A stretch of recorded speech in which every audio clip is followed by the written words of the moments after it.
King. Cowok-cowok impoten itu udah paling jago soal membenarkan kemalasan yang mereka miliki dengan menciptakan alasan-alasan yang terdengar logis. Mereka menghindari tantangan hidup yang mendalam dan tidak mengambil tanggung jawab atas kondisi hidup mereka yang menyedihkan. Pembenaran yang mereka buat berakar pada ketakutan mereka terhadap rasa malu, ketidaknyamanan, ataupun kegagalan-kegagalan yang mungkin terjadi. Tetapi semua upaya yang mereka lakukan tidaklah menyelesaikan masalah dari akarnya, tetapi mereka hanya menutupi kelemahan mereka supaya tidak terlihat begitu buruk.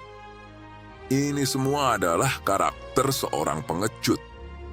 Pria-pria sejati akan menolak untuk bermalas-malasan, sekalipun pembenaran yang mereka miliki dapat dimaklumi untuk tetap berada di zona nyaman. Mereka tahu bagaimana caranya untuk berkorban. Pertama-tama, kamu harus memahami dulu bahwa kemalasan ini bukanlah gejala random yang tiba-tiba datang menghampirimu. Terdapat sebuah pemicu yang kuat yang menyebabkan kamu menjadi malas. Seiring berjalannya waktu, pemicu ini semakin tidak kelihatan dan kamu akan bermalas-malasan secara autopilot layaknya seorang zombie. Identifikasi apa yang menjadi pemicu terbesarmu selama ini. Pada saat kamu sedang bermalas-malasan, pikirin baik-baik apa yang terjadi pada dirimu sebelum kamu bermalas-malasan. Apa yang ada di pikiran kamu dan bagaimana perasaan yang kamu rasakan sebelum momen bermalas-malasan itu terjadi. Apakah kamu merasa kecewa, sedih, marah, ataupun tertekan? Apakah kamu berpikir untuk rileks dan mendapatkan sebuah hiburan? Semua hal itu memberikan kamu sebuah pembenaran untuk menjadi seorang pemalas. Kamu perlu mengobservasi secara seksama bagaimana pikiran-pikiranmu ataupun perasaan-perasaan kamu itu muncul tanpa harus menindaklanjutinya. Hanya karena kamu merasa lelah, itu tidak menjustifikasi kamu untuk menjadi seorang pemalas. Pikiran-pikiranmu itu datang dan pergi. Begitu juga dengan perasaan yang kamu rasakan. Jangan jadi cowok-cowok banci yang bertindak secara impulsif, dikendalikan oleh pikirannya sendiri dan perasaan yang dirasakannya. Cowok sejati tahu bagaimana caranya untuk bersikap logis di segala situasi. Sebelum kamu dapat melakukan itu semua, kamu harus bisa menyikapi kesendirianmu dulu di dalam keheningan. Dengan kata lain, kamu harus bisa menghandle kebosanan yang kamu rasakan. Banyak orang gak bisa menghandle kebosanan mereka dengan bijak. Bahkan, mereka udah gak bisa merasakan bosan lagi. Mereka semua adalah seorang pecandu yang harus diberikan stimulus secara terus-menerus untuk menghindari rasa bosan. Stimulus-stimulus sampah yang mereka konsumsi saat mereka merasa bosan akan mencegah otak mereka untuk berpikir jernih. Banyak orang yang gak paham bahwa 90% kehidupanmu itu ditentukan oleh apa yang kamu lakukan pada saat kamu sedang bosan. Karakter aslimu bakal terlihat pada saat kamu sedang merasa bosan. Pada saat kamu sendirian dan gak ada aktivitas apa-apa untuk dilakukan. Apakah kamu akan tetap disiplin pada saat itu? Ataukah kamu akan leha-leha malas-malasan layaknya seorang pecundang? Cara yang bisa kamu lakukan untuk menghandle kebosananmu dengan lebih baik adalah untuk mengantisipasi serangannya sebelum itu terjadi.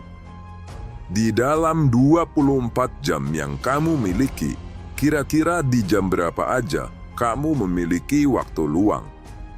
Apakah sepulang kerja atau kuliah? Pada saat jam istirahat? Ataupun momen sebelum kamu tidur? Itu semua adalah waktu-waktu yang rawan di mana kebosananmu akan menyerangmu. Sebelum itu terjadi, kamu harus membuat strategi dengan fokus dan urgensi yang kuat untuk melakukan hal yang lebih bermakna lagi. Contohnya, kamu memiliki waktu luang, dimulai dari momen sebelum kamu tidur tepat pada jam 8 malam. Alih-alih buka HP scrolling TikTok dan nonton video-video nggak bermanfaat, simpen jauh-jauh HP kamu dan gunakan momen itu untuk refleksi. Pikirin baik-baik bagaimana caranya supaya kamu bisa mencapai ambisimu sesegera mungkin. Karena orang tuamu yang saat ini sedang sakit tidak akan selamanya berada bersamamu. Dengan melakukan ini, kamu sudah menerapkan strategi yang ampuh untuk menghandle kebosananmu di waktu luang, serta urgensi yang kuat mengapa kamu harus melakukan itu. Ini adalah contoh pribadi yang saya miliki. Kamu mungkin punya strategi ataupun urgensi yang lebih kuat lagi. Silahkan komen di bawah strategi apa yang kamu terapkan untuk menghandle kebosananmu. Rasa malasmu itu hadir karena kamu tidak dapat memprioritaskan mana yang penting dan mana yang sia-sia. Yang kamu lihat hanyalah sesuatu yang menyenangkan dan sesuatu yang membosankan. Otakmu itu akan selalu membuat keputusan secara tidak sadar untuk melakukan sesuatu yang menyenangkan. Kamu perlu memutus flow kerja otakmu ini dengan sistem yang lebih produktif. Kamulah yang perlu memegang kendali atas otakmu sendiri, jangan malah sebaliknya. Setelah kamu sadar bahwa kamulah yang memiliki otoritas atas otakmu, maka langkah yang selanjutnya adalah untuk melihat gambaran yang lebih luas. Gambaran tentang bagaimana hidupmu di masa depan. Buatlah keputusan-keputusan jangka panjang yang dapat berdampak positif untuk hidupmu di masa mendatang. Korbankan kesenangan-kesenangan instan yang selama ini menghambatmu mencapai titik itu.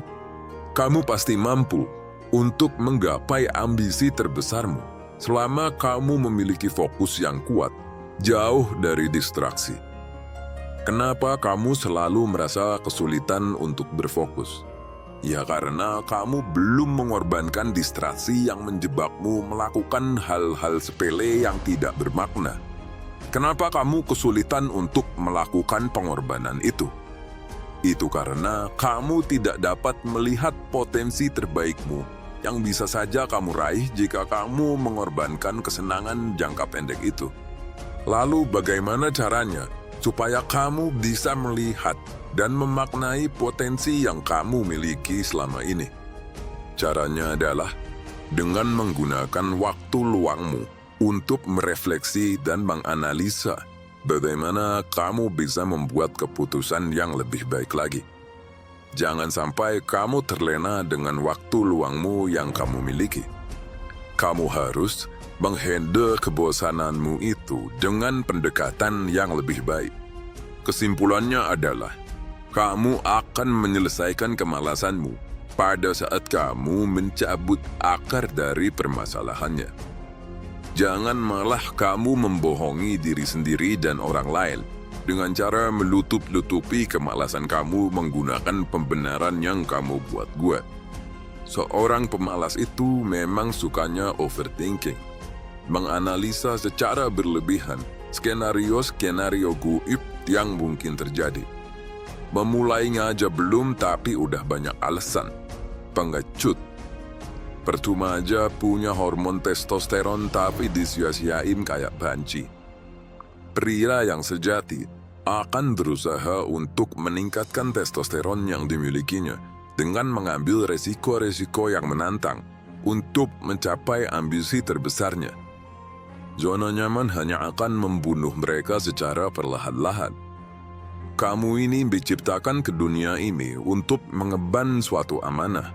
Kamu diciptakan untuk menderita dan untuk meraih tujuan dari hidupmu. Itulah realita hidup sebagai laki-laki.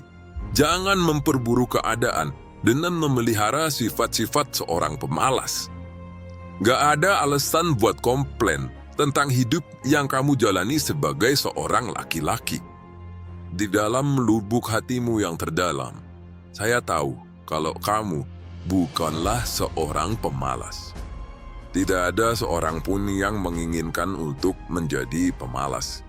Tetapi kondisi lingkungan yang mempersilahkan kita untuk rileks dan menunda-nunda apa yang harus kita lakukan. Dengerin baik-baik. Sekuat apapun pengaruh eksternal yang ada di sekitar kamu, gak akan bisa mendikte action yang kamu lakukan bila kondisi internalmu itu jauh lebih kuat. Perang antara kebajikan dan keburukan yang terjadi di dalam hidup umat manusia akan terus berlangsung sepanjang masa semenjak awal manusia diciptakan. Hanya saja bentuk godaannya saja yang berbeda-beda di setiap zaman. Jangan sampai kamu terperangkap dalam hidup penuh kehinaan tanpa kebajikan di dalamnya. Kamu dapat memulainya dengan berhenti menjadi pemalas dan menerapkan apa yang saya bagikan di video ini. Kamu pasti akan berterima kasih dengan keputusan yang kamu buat pada saat ini. Jadilah yang terbaik dan sampai jumpa lagi. King